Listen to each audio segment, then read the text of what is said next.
Good morning, Card Media's RJ. It is Sunday, so it is time for the Sunday Trivia Recap.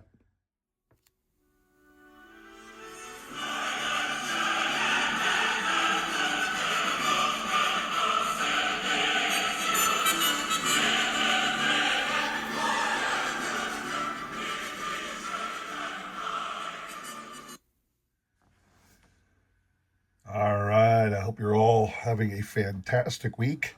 It's a good week up here in Philadelphia. The Phillies are coming down the stretch and about to win their second straight division title. The Mets have totally collapsed while the Phillies are still on quite the roll. So we're looking for that, although oftentimes in previous years, the ability to get to the postseason has not been met with postseason glory. So we're hoping to change that this year, but you never know. But we're not here to talk about my Phillies, although we should be. No, we're here to give out some prizes, talk about some great trivia. All right, let's have at it. So, Monday's question.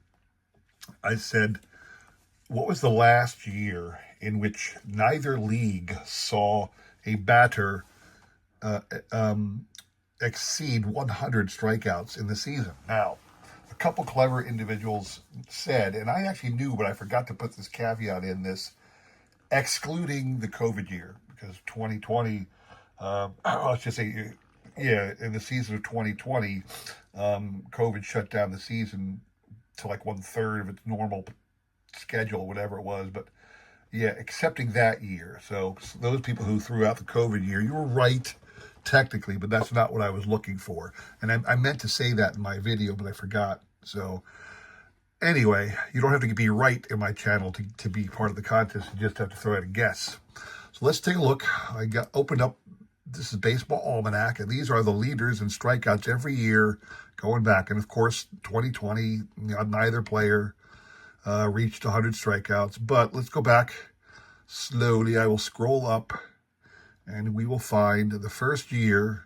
You wouldn't expect it to be anywhere near, the 1960s or above. That's just, by the 60s, they were all striking out 100 times all the time. It's just the way it was. So here we go.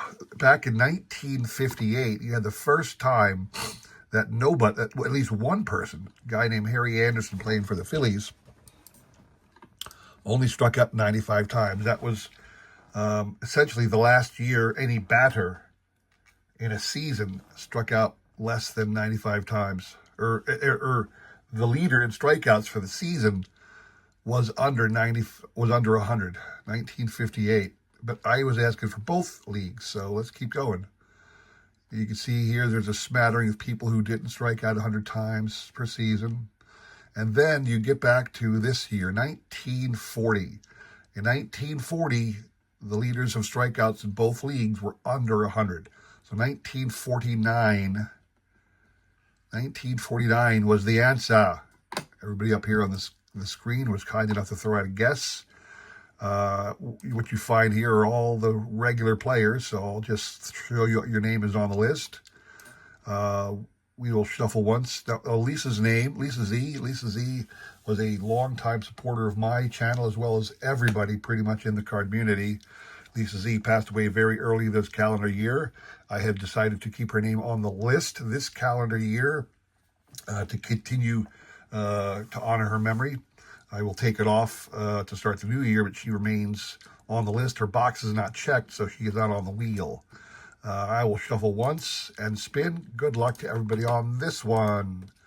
So, didn't do any interesting. I've been trying to do like a Facebook Marketplace purchase once a week, like a $20 Facebook Marketplace. It's like a drive for me and the wife. Let's take a long drive out in the middle of nowhere, spend $20 and pick up an awesome baseball card item, And this weekend I didn't find any, but I was able to finish a particular set I was trying to acquire. It's got nothing to do with the showcase because it's a set of items that is not going to stay in my possession. I won't belabor the point on that, just saying. But I did have some really cool stuff to show. I was 3 quick ones from Michael P. Michael Pusatier. Mike, congrats to you. I forgot to show what what we were playing for, I keep forgetting to do that. You're playing for always every time these days 3 Hall of Fame cards. So, Score Dream Team, I believe this is 92, but don't quote me on that. Score Dream Team, Tony Gwynn, 89, Jim Rice, and a Bobby Wallace Conley collection card, one of those forgotten Hall of Famers, Bobby Wallace. So that's what they were playing for there. And congrats to you, Mike. You're getting those 3 awesome cards. Moving on to Wednesday's question. On Wednesday, my question was, Tim Raines appeared in the 1981 Topps base set on a 3-panel Expos Future Stars card, and on the in the 1981 Topps traded set on a singular card by himself. But in each of those cards, he was listed in a different position. What position was he listed in each card? I had a lot of guesses, and some people even said that that was silly. He was listed in the outfield in both of that. The 1981 tri-panel card didn't have him listed as a position; it had him listed as a future star. Well, let's take a look. Now, I didn't pull out my own cards because they're in binders or in the box set for the trade-in. I just didn't feel like opening them up. So let's look at the images. Here is the 1981 Topps rookie card. This is an Amazon. If you want one on Amazon, someone's selling it for $11.95 right now. But Tim Raines is clearly listed as a second baseman. Sorry to disappoint you all, but he was listed as second base when he first came up. I guess he probably played a couple of games there. Otherwise, Topps would have just randomly listed it that way. And in the traded set, he was more correctly listed as being in the outfield. And there's his traded card. We have a Gem 10. Look at that. Nice. So that was the answer. What you're playing for on that one. Again, 3 awesome Hall of Fame cards. I have a 97 Ultra Mike Mussina. Really nice looking card there.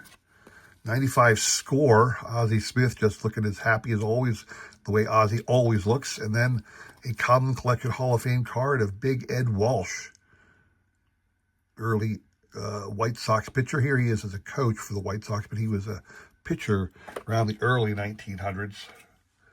All right, so that was the answer.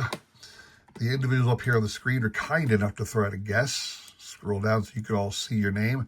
All the normal people. Mike, you are out. You can only win once a week on my channel. So you are out. Everybody else here is still up for grabs. We'll shuffle once and spin. Good luck to everybody on this one. So yeah, a lot of great things happening in baseball. I'm surprised at the Brewers this season. You know, the Brewers are one of those teams that exist, but you never expect much of them.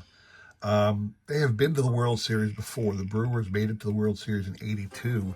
I'm not aware, as I'm thinking here, I don't believe they've ever been to the World Series other than 1982 when they lost. I don't think they ever made it back. So, there's no promising they will make it to the World Series this year, obviously. But they are looking pretty good, and it'd be a fun thing if the Brewers did win the World Series. I think that'd be kind of cool because they're one of those teams that has never won it. But at the same time, I don't want them to win, obviously, because I want my Phillies to win the World Series. That's just the way we all are, isn't it? We all want our teams to take home the ultimate prize. And the Phillies, this year, the Phillies just seem to have it. It feels right. Sounds a little weird to say it that way, but it feels right because right now, some of the prominent players in the Phillies are either sidelined with injuries or not having the best year. Bryce Harper, for his standards, is having a down year, quite the down year. But Kyle Schwarber's having a phenomenal year. But Trey Turner's out with an injury. Alec Boehm is out with an injury. We lost several key players for various stretches of the season. Even Trey Turner's backup would be, Rojas. I'm blanking on the guy's name, right? Edmundo Sosa. That's right. Edmundo Sosa is Trey Turner's second, and he went down with a slight tinge the other day too. So they're both out. They're playing a bunch of nobodies or people you don't think about, and all the second tier players are crushing the ball right now. So they're doing phenomenal. we have ourselves a genuine closer for the first time in quite a long time. We have had closer, bullpen by committee for a very long time in the Phillies, and now with Jhoan Duran, it looks like we finally got our, closing star. Pause. Shout out to the guys up north, the Shaw family racers. You're going to get these awesome cards, gentlemen. Congrats to you on that one. Moving on to Friday's question. I said a lot of Denny McLain famously was the last pitcher to win 30 games in a season. It's funny as I say that. I believe there'll come a time when we talk about the last person who ever won 20 games in a season. The way the world is shaping up sometimes, we might just say, remember when people used to win 20 games a year? Anyway, Denny McLain won 31 games in 1968, the year of the pitcher. It's the last time somebody won 30 games, and in fact, it had been a while after when Denny did it. It had been quite a while since somebody did it before him. But back in the 1800s, people would win, 30, 40, 50 games, sometimes 60 games a season, because only one pitcher pitched most of the time, or one or two different pitchers pitched the whole season. That was it. So they would win that many games. I said, who was the last player to win 40 games? The answer, having just mentioned him 2 seconds ago, is Big Ed Walsh. Ed Walsh take a look on the back of the card, 1908. That was a year Chicago did not make it to the World Series that year. The Cubs did. Chicago Cubs, not the White Sox. The White Sox year was 1906, if you remember. But Ed Walsh at 40 games in 1908 was the last pitcher to win 40 games in a season. That was your answer. The individuals up here on the screen were kind enough to throw out a guess. All regulars, but Shaw, guys, you are out. And Michael, you are out again. We will shuffle once. And, again, what are you playing for? Caught myself. What are you playing for on this one? We have 3 awesome cards again. Carlton Fisk, 93 Upper Deck. I love that card. 2013 Panini Cooperstown Hall of Famer Joe Medwick. And then a comic collection, the Burgundy Parallel of Joe Sewell. Very short guy, Joe Sewell, little guy. 5', 6.5". You can see in this picture with this guy behind him, Joe Sewell just looks short. 5', 6.5". Anyway, those you're playing for. Again, the individual player on the screen were kind enough to throw out a guess for this one. I've removed those players who were ineligible. We had shuffled, and we will spin. Good luck to everybody on this one.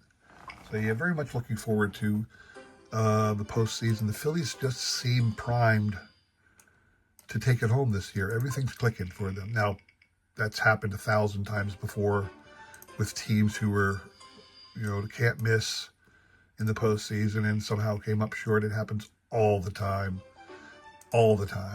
And I'm just very hopeful for my Phillies that they'll finally do it. I had made this fact, I use this stat once in a while for the Phillies. The Phillies are a team that has always been an also-ran. They are never a quality team as far as for long periods of time.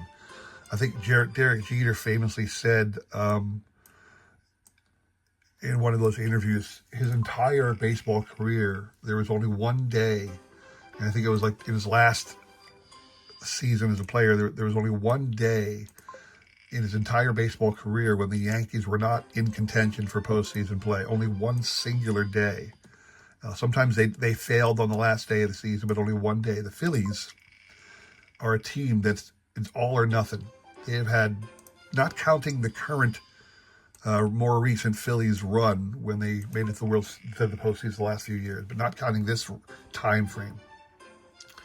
Prior to this time, the Phillies have had only two spans of 10 years when they never had a losing record, that they made it to the postseason 5 times, that they made it to the World Series twice, winning one of those times. That happened in 2 different times from the Phillies. Outside of those 2 10-year periods, outside of them, they never once made it to the postseason, except to get to the World Series and lose it. It's an interesting little statistic about the Phillies. And if that holds true, they're in the middle of one of those renaissances right now. They'll be, counting this year, I think they will have made it to the postseason. No, I guess 4 times. This will be the 4th time in a row they make it to the postseason. So they got one more time to make it to the postseason. But they've already been to the World Series to lose it. They need to go back to the World Series and win it to keep that trend accurate. Just an interesting thing about the Phillies. Anyway, pause, because Jimmy Lucari, Jimmy, congrats to you, sir. You hit. You'll be getting these 3 awesome cards. And that is all I have for you all today. Let's have fun. One side note, I'm starting to film my videos for the week, so most of my videos for the week will mention this, but next weekend is the Philly show up here. It happens 3 times a year, March, September, and December. I go to the March and September ones. I skip the December one, but it'll be, obviously the Philly shows happening this year. And finally, Ray from Philly and Coach Carl. Yeah, collecting Coach Carl or something like that.